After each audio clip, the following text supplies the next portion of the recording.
Saudi push to join BRICS Bank will benefit Kingdom, world.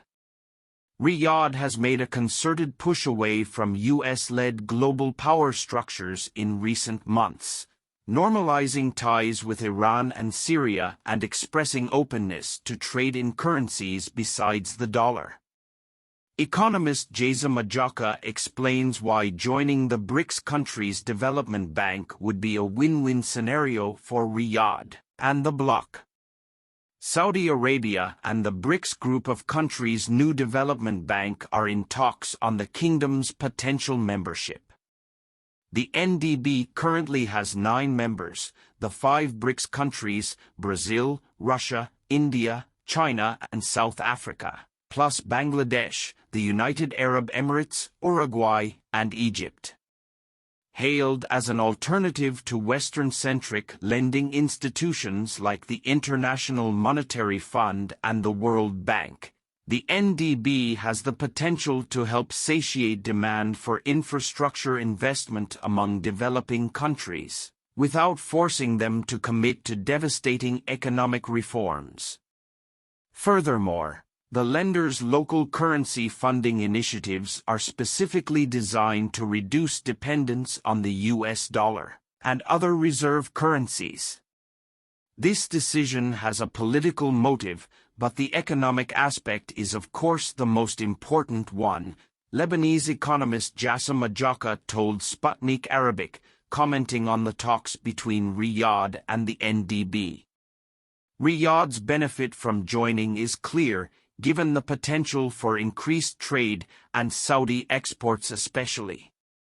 The Kingdom of Saudi Arabia is one of the largest suppliers of oil in the world, and the BRICS countries produce many different goods. Therefore, such cooperation can be considered to be mutually beneficial, Ajaka said.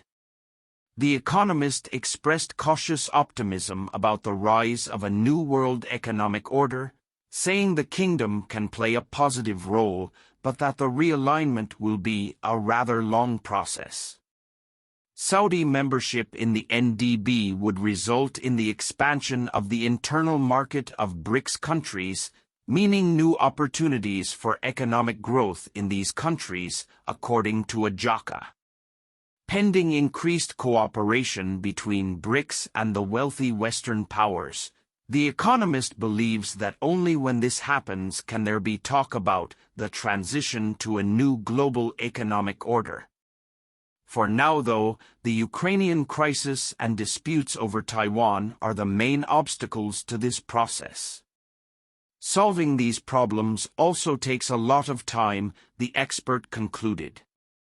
The traditionally warm, strategic economic, political and defense ties between Riyadh and Washington have suffered a major cooling under President Biden, with Saudi Arabia accusing the US of ignoring the kingdom's security concerns and criticizing Biden over his personal attacks against the Saudi crown prince.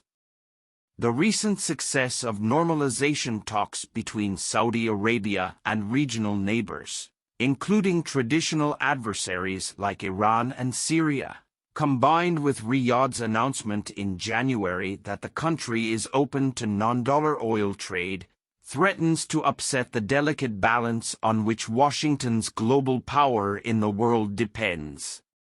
For over half a century, Saudi Arabia's agreement to sell hydrocarbons exclusively in dollars has helped to pump up the dollar's reserve currency status. Without it, the greenback's role in the world could plummet. Saudi Arabia is one of 5 Arab nations expressing interest in joining the BRICS group, with the group of nations already outpacing the G7's combined global economic weight and on course to establishing a new, multipolar economic and global security architecture.